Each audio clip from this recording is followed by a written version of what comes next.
এক প্রকার ফাঁকা প্রেক্ষাগৃহে বক্তব্য রাখলেন রাজ্যের খাদ্যমন্ত্রী ও মধ্যমগ্রামের তৃণমূল বিধায়ক রথীন ঘোষ। বারাসতের রবীন্দ্র ভবনে উত্তর ২৪ পরগনা জেলা তৃণমূলের শিক্ষা সেলের তরফে ২১শে জুলাইয়ের প্রস্তুতি সভায় বক্তব্য রাখতে গিয়ে আক্ষেপের সুরে রথীন ঘোষ বলেন, যেসব নেতারা সঙ্গে করে কর্মীদের নিয়ে এসেছেন তারা ২ ঘন্টা বসতে পারলেন না। মুখ্যমন্ত্রী তাদের দলনেত্রী ২৬ দিন অনশন করেছিলেন। তিনি আরো বলেন, যারা এই প্রেক্ষাগৃহে উপস্থিত হয়েছিলেন তারা শুধুমাত্র নিজেদের চেয়ার বাঁচাতে এসেছিলেন, দলের উন্নতির জন্য নয়, ট্রান্সফার ছাড়াও আরো অন্যান্য বিষয়ের জন্য। রথীন ঘোষ এও বলেন, রাজ্যের শিক্ষামন্ত্রী যিনি এই সংগঠনের দায়িত্বে আছেন তিনি হয়তো আগামী দিনে ভাববেন তার সংগঠনের যে পিলার তা মজবুত নয়। কি বলেছেন মন্ত্রী, শুনবো।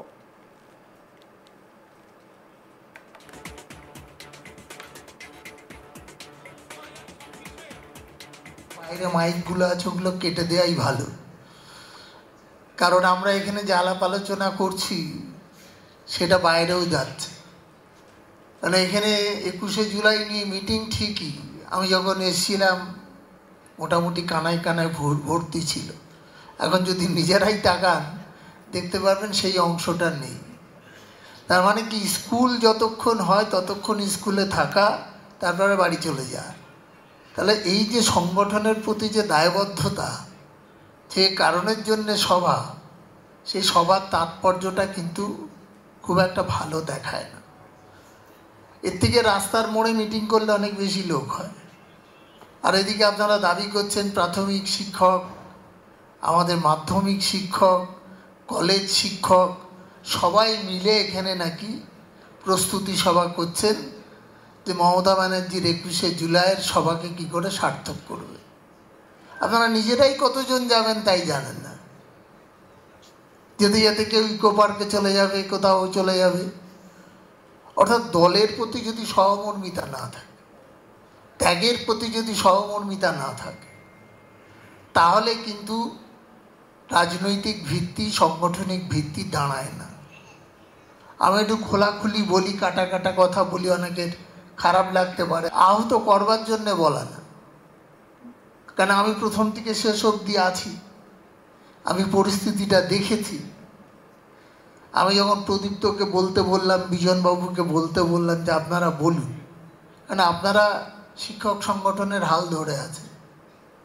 কিন্তু আমার যেটা মনে হয়েছে যে জেলা স্তরে প্রাথমিক সংগঠন হোক, মাধ্যমিক শিক্ষক সংগঠন হোক বা কলেজ স্তরের সংগঠন হোক, আপনারা যারা নেতা আছে সেই নেতারা যদি যে লোকগুলোকে সাথে করে নিয়ে এসছেন তাদের সাথে করে বসিয়ে শেষ অবধি থাকতে পারেন, যে নেত্রীর জন্য আপনারা যাবেন তিনি ২৬ দিনের অনশন করেছিলেন, আর আপনারা ২ ঘন্টাই বসতে পারছেন না, তা কী করে উন্নতি হবে?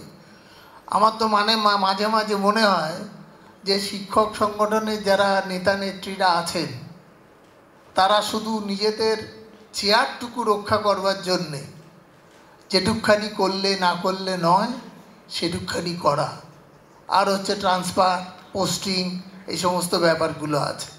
এ বাদ দিয়ে যদি আজকে আপনাদের মন্ত্রী আসতেন আর এই অবস্থাটা দেখতেন, যিনি আমাদের রাজ্যের শিক্ষা সেলের সভাপতি ব্রাত্য ঘোষ, তাহলে কি খুব ভালো লাগতো তার কাছে যে আমি যে সংগঠন করছি সেই সংগঠনের ভিতের পিলারগুলোই সব মজবুত নয়, পিলারগুলোই সব আলগা আছে, তার উপরে ছাদ দিলে কি হয়, বসে পড়বে। গত বুধবারে সেই ঘটনার একটি ভিডিও শুক্রবার ১৮ জুলাই সামনে আসতেই তৃণমূলকে নিশানা করতে শুরু করেছে বিজেপি। এও জানা যায় বক্তব্যের আগেই শিক্ষকদের একটা বড় অংশ তারা প্রেক্ষাগৃহ ছেড়ে বেরিয়ে যেতে থাকেন, আর সেই শিক্ষকদের আটকাতেই বারাসাত রবীন্দ্র ভবনের বাইরের গেটে চেন দিয়ে তালা লাগিয়ে দেন শিক্ষক সংগঠনের সদস্যরা। বিষয়টি নিয়ে রাজ্য বিজেপির শিক্ষক সেলের কনভেনশনার দীপঙ্কর সরকার বলেন, এই সরকার শিক্ষকদের দিয়ে দেয়নি, এই ক্ষোভের কারণেই তারা প্রেক্ষাগৃহ থেকে বেরিয়ে যেতে চাইছিলেন। এরা চাইছেন না তৃণমূলের সঙ্গে থাকতে, তাই এদের তালা দিয়ে আটকে রাখা হয়েছে।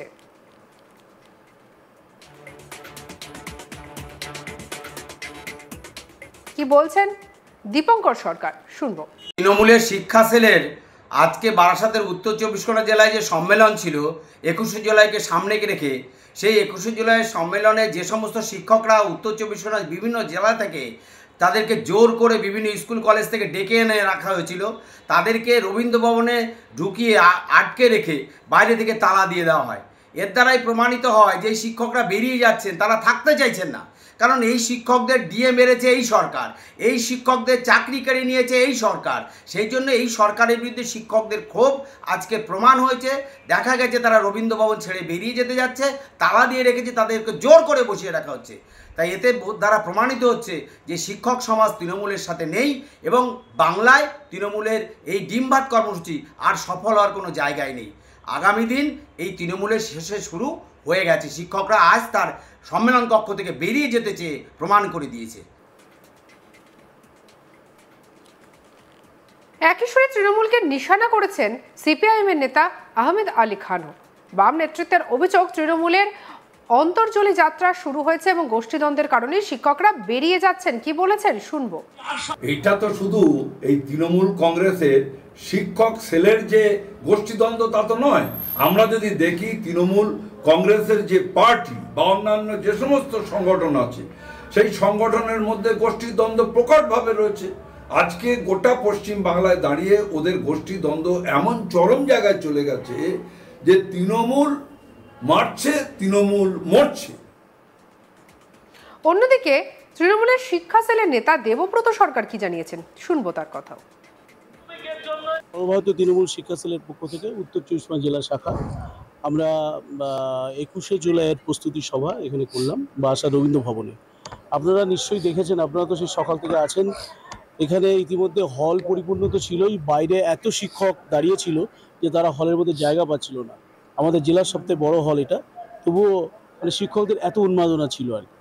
তৃণমূলের শিক্ষা সেলের আজকে বারাসাতের উত্তর 24 পরগনা জেলায় যে সম্মেলন ছিল 21শে জুলাইকে সামনে রেখে, সেই 21শে জুলাইয়ের সম্মেলনে যে সমস্ত শিক্ষকরা উত্তর 24 পরগনার বিভিন্ন জেলা থেকে তাদেরকে জোর করে বিভিন্ন স্কুল কলেজ থেকে ডেকে এনে রাখা হয়েছিল, তাদেরকে রবীন্দ্র ভবনে ঢুকিয়ে আটকে রেখে বাইরে থেকে তালা দিয়ে দেওয়া হয়।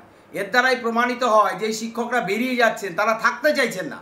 কারণ এই শিক্ষকদের ডিএ মেরেছে এই সরকার, এই শিক্ষকদের চাকরি কেড়ে নিয়েছে এই সরকার। সেই জন্য এই সরকারের বিরুদ্ধে শিক্ষকদের ক্ষোভ আজকে প্রমাণ হয়েছে। দেখা গেছে তারা রবীন্দ্র ভবন ছেড়ে বেরিয়ে যেতে যাচ্ছে, তালা দিয়ে রেখেছে, তাদেরকে জোর করে বসিয়ে রাখা হচ্ছে। তাই এতে দ্বারা প্রমাণিত হচ্ছে যে শিক্ষক সমাজ তৃণমূলের সাথে নেই এবং বাংলায় তৃণমূলের এই ডিমভাত কর্মসূচি আর সফল হওয়ার কোনো জায়গায় নেই। আগামী দিন এই তৃণমূলের শেষে শুরু হয়ে গেছে। শিক্ষকরা আজ তার সম্মেলন কক্ষ থেকে বেরিয়ে যেতে চেয়ে প্রমাণ করে দিয়েছে।